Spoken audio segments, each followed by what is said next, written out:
Hello and welcome to ERi-TV, dear viewers. This is English news broadcast for this hour with me, Bersabet Takhle. Coming up are the top stories for today. Seminar conducted for nationals in Qatar.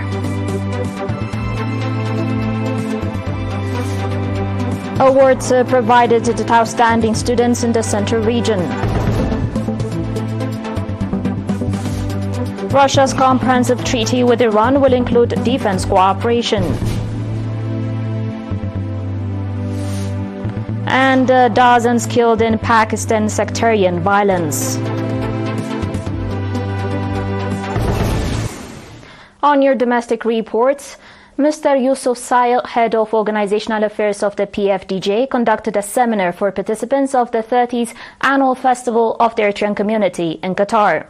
During the seminar held in Doha on 23 November, Mr. Yusuf Sail provided an extensive briefing on the current situation in the homeland and the implementation of the national programs aimed at ensuring social justice.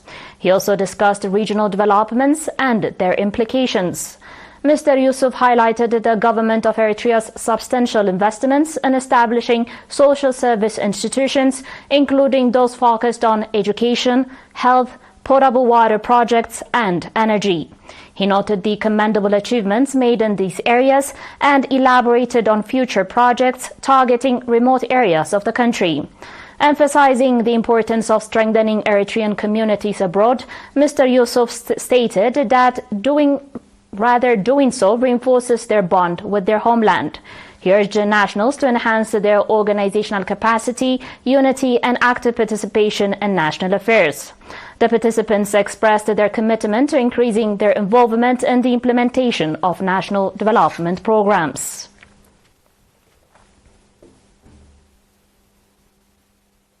In other news, schools in the Central region, including Mainefhi High School and Harbenyatat Junior School, have recognized and awarded outstanding students who excelled in the national examinations for the 2023-2024 academic year. Mainefhi High School awarded 35 outstanding students, including 16 female students who achieved high scores in the school living national examination. Mr. Amaniel Gebre Mikael, director of the school, highlighted that the students' achievements were the result of their hard work, the dedication of their teachers, and the steadfast support of their parents. He emphasized that the awards are intended to recognize the students' accomplishments and inspire their peers to pursue academic excellence. Similarly, Harbenyatat Junior School awarded 38 outstanding students, including 25 female students who scored over 90 points in the 8th grade national examination. Mr. Johannes Berhe, director of the school, noted that last year the school recognized 26 outstanding students, and the increase to 38 this year reflects improvements in the teaching and learning process. Mr. Abrahalle Arafine, head of the Southeast Education Office, stressed that recognizing high-achieving students serves as a powerful motivator, encouraging both recipients and other students to strive for similar success. In addition, 5 exemplary teachers were honored for their outstanding contributions to the development of the teaching and learning process.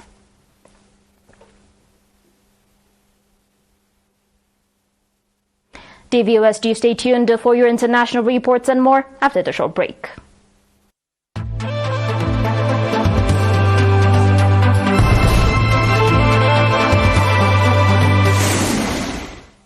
Welcome back. A treaty that Russia and Iran intend to sign will include closer defense cooperation. Russian Foreign Minister Sergei Lavrov said this on Thursday. Military ties between the two countries are a source of deep concern to the West as the war in Ukraine continues, while Iran and Israel have exchanged missile and airstrikes in the Middle East. Minister Sergei Lavrov said the agreement was being prepared for signing in the near future.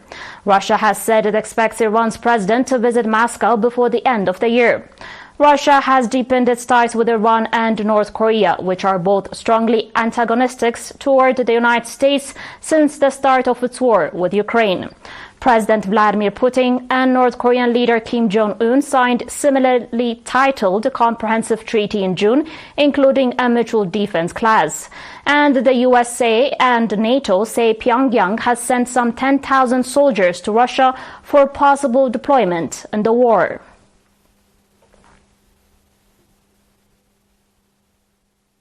On today's final report, officials said that more than 80 people have been killed in the renewed sectarian violence in northwest Pakistan. Another 156 are said to have been wounded in 3 days of fighting in the tribal district of Kuram, near the Afghan border. The violence began on Thursday when gunmen attacked convoys of Shia Muslims traveling through the area under police escort.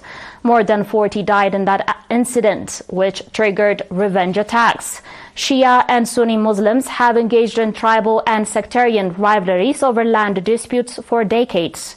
Today, a local administration official told AFP news agency that the clashes and convoy attacks on November 21, 22 and 23 have resulted in 82 fatalities and 156 injuries. Speaking on condition of anonymity, he said that 16 of the dead were Sunni and 66 belonged to the Shia community. Those killed in Thursday's attacks on convoys included women and children. Hundreds of residents fled amid escalating violence on Friday and on Saturday. Dear viewers, you're still watching us on ERi-TV, and now recap of the major headlines. Seminar conducted for nationals in Qatar.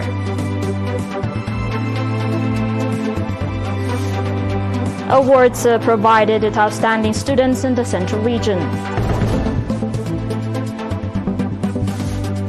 Russia's comprehensive treaty with Iran will include defense cooperation. And dozens killed in Pakistan sectarian violence. That was it for today. Thanks for watching and enjoy the remaining of our programs.